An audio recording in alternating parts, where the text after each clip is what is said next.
बैतरनी नदी के तट पर हरिपुर नामक एक गांव में मिहिर नामक एक युवक था। वह उस गांव के जमींदार का एकमात्र संतान होने के कारण अत्यंत लाड़ प्यार से पाला पोसा गया था, इसलिए वह कठिनाइयों से घबराता था। बचपन में अन्य लड़कों की भांति उसको भी गुरुकुल में दाखिल कर दिया गया था, पर गुरुकुल के कठिन अनुशासन में वह रह नहीं पाया।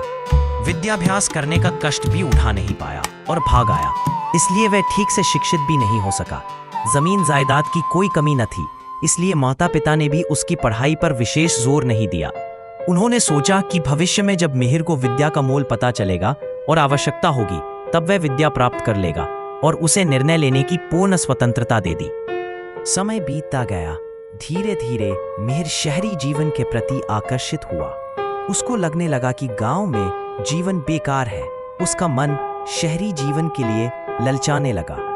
उसने यह इच्छा अपने माता पिता के सामने जाहिर की। माता पिता पहले तो अपने पुरखों की खेती बाड़ी छोड़कर शहर जाने से इनकार करते रहे, परंतु में एकमात्र संतान के जिद के आगे हार कर गांव की सारी जमीन जायदाद बेच डाली और उस धन को लेकर पूरा परिवार जयपुर जा पहुंचा। वहां पर मिहिर ने एक अच्छा मकान खरीदा। बाकी धन से वह व्यापार करना चाहता था, इसके लिए उसने बहुत सारा माल भी खरीद डाला। मगर बदकिस्मती से एक रात अचानक आग लगने से उसका मकान जलकर राख हो गया। मिहिर किसी तरह आग की लपटों से बाहर निकल आया, लेकिन अपने माता पिता को बचा न सका। सारा माल के साथ उसके माता पिता भी जल गए। धनी मिहिर अब अचानक रास्ते का भिखारी बन गया। परिश्रम तो वह कर नहीं सकता था, भीख मांगने के सिवाय उसके सामने जीने का कोई रास्ता न था। माता पिता के देहांत और संपत्ति खोने के दुख से मिहिर टूट गया। इन सभी के लिए वह खुद को दोषी मानता था।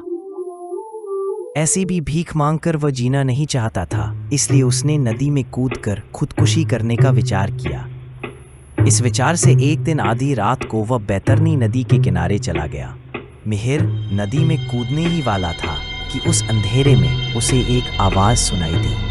बेटा, तुम कौन हो? क्या करने जा रहे हो? मिहिर चौंक गया। इधर उधर देखने पर निकट के एक पेड़ के नीचे उसे बैठे हुए 2-3 आदमी दिखाई दिए। मिहिर उस पेड़ के पास गया। वहां पर उसे एक मुनि और उनके 2 शिष्य दिखाई दिए। मिहिर कुछ झिझकते हुए मुनि को अपनी सारी दुख भरी कहानी सुनाने लगा, मगर मुनि ने उसे रोकते हुए कहा, मैं तुम्हारी सारी कहानी जानता हूँ। अपने जीवन का बहुमूल्य समय तो तुमने मौज मजलिस में व्यतीत कर दिया। कठिनाई के समय जीना कैसे है वह नहीं सीखा। अब तुम नदी में कूदकर प्राण त्याग करना चाहते हो, लेकिन तुम्हारा प्रयत्न भी सफल नहीं होगा। मिहिर चौंक गया और आश्चर्य में आकर पूछा, किस लिए महात्मन? ऐसा मैं क्यों नहीं कर सकता? मुनि ने जवाब दिया, तुम्हारी आयु 100 वर्ष की है। 100 वर्ष पूरा होने तक मौत तुम्हारे पास तक भी नहीं भटकेगी। यह बात सुनकर खुश होने के बजाय मिहिर घबरा गया और बोला, मैं यह भी नहीं जानता कि एक वक्त का खाना कैसे जुटाऊं। ऐसी हालत में मैं 100 वर्ष कैसे काटूंगा? मेरे लिए जिंदगी नरक के समान है। महात्मन, क्या 100 वर्ष तक नरक का अनुभव मुझे भोगना ही पड़ेगा?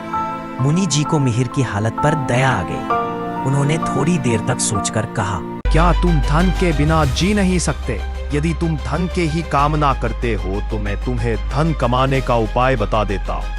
मैं तुम्हें एक मंत्र दूंगा जिससे तुम किसी भी मरे हुए व्यक्ति को अपनी आयु में से कुछ आयु प्रदान कर जीवित कर सकते हो। मगर तुम जितना दान करोगे उतनी ही तुम्हारी आयु घटेगी। इस तरह तुम अपनी आयु में से थोड़ी बहुत दूसरों में बेच दोगे तो तुम्हें अपार धन मिलेगा। मिहिर ने सोचा कि यदि मुनि की बात सच है तो उसकी जिंदगी की समस्या हल हो जाएगी। यह सोचकर उसने मुनि से मंत्र की दीक्षा ली और अपनी आयु की बिक्री कर जीने के लिए चल पड़ा।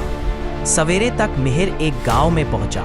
उस गांव के सबसे धनी व्यक्ति के घर के पास लोगों की भीड़ लगी थी। मिहिर ने एक गांव वाले से पूछा, भाई यहाँ पर इतनी भीड़ क्यों है? तो उस गांव वाले ने बताया, पिछली रात को वह धनी व्यक्ति दिल की धड़कन की बीमारी से मर गया है। मिहिर ने धनी के रिश्तेदारों से मिलकर पूछा, मैं इस व्यक्ति को जीवित कर सकता हूँ, बदले में मुझे क्या दोगे? ऐसी बातें सुनकर रिश्तेदारों ने मिहिर को ऊपर से नीचे तक देखा। किसी ने उसकी बात पर यकीन नहीं किया। उन्होंने समझा कि यह कोई पागल आदमी है।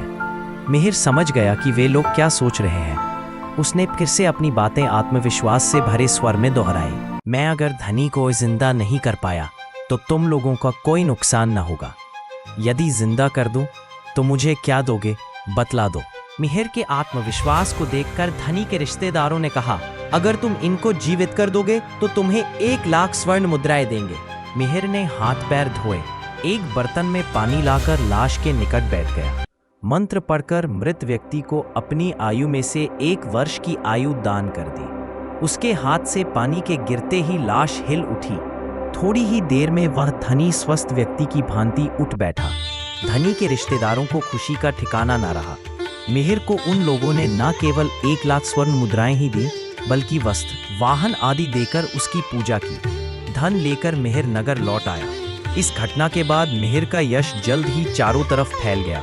प्रतिदिन पालकी तथा गाड़ियों पर उसके घर लाशें आने लगी। मिहिर का प्राणदान का व्यापार जोरों से चलने लगा। उसके घर धन की वर्षा होने लगी। गरीब भी उससे प्राणदान की याचना करने लगे। मिहिर शीघ्र ही करोड़पति बन बैठा। फिर भी प्राणदान दिन प्रतिदिन बढ़ता ही गया। अब वह धन लेकर थोड़े ही दिनों की आयु देने लगा। केवल वही जानता था कि वह कितने दिनों की आयु बेच रहा है।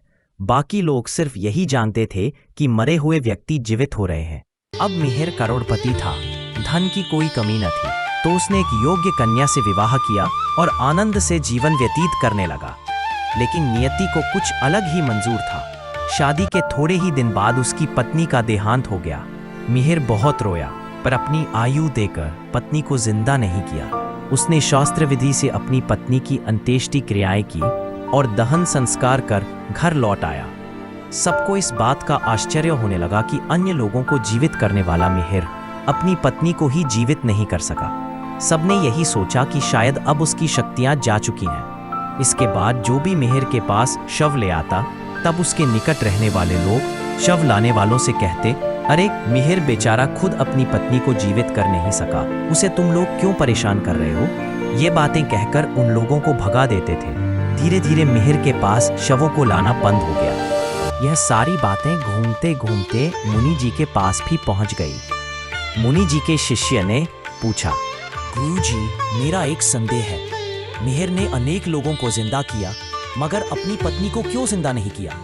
क्या इस विचार से कि उसे जिंदा करने से मिहिर को कोई धन नहीं देगा? या उसके साथ मिहिर प्यार नहीं करता था?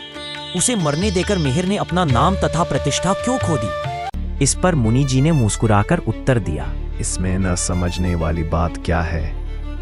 मिहिर आयु का व्यापारी था। उसका मूलधन तो उसकी आयु है, जो सीमित है। उसने धन के वास्ते व्यापार किया, नाम या प्रतिष्ठा के लिए नहीं। उसे जब मनचाहा धन मिल गया, तब वह इस व्यापार को खुद बंद करना चाहता था। उस हालत में उसकी पत्नी का देहांत हो गया।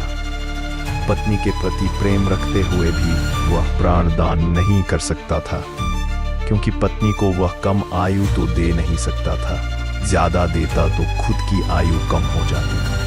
वह अधिक समय तक जीवित रहना चाहता था, इसलिए उसे अपनी पत्नी तथा यश को भी त्याग देना पड़ा, वरना प्राणदान के व्यापार के साथ वह भी मृत्यु को प्राप्त हो जाता।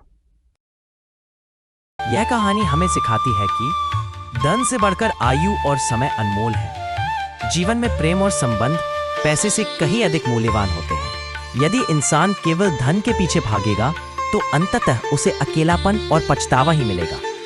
असली सफलता वही है जहां हम अपने जीवन का उपयोग सार्थक और सही दिशा में करें। दोस्तों, आपको यह कहानी कैसी लगी?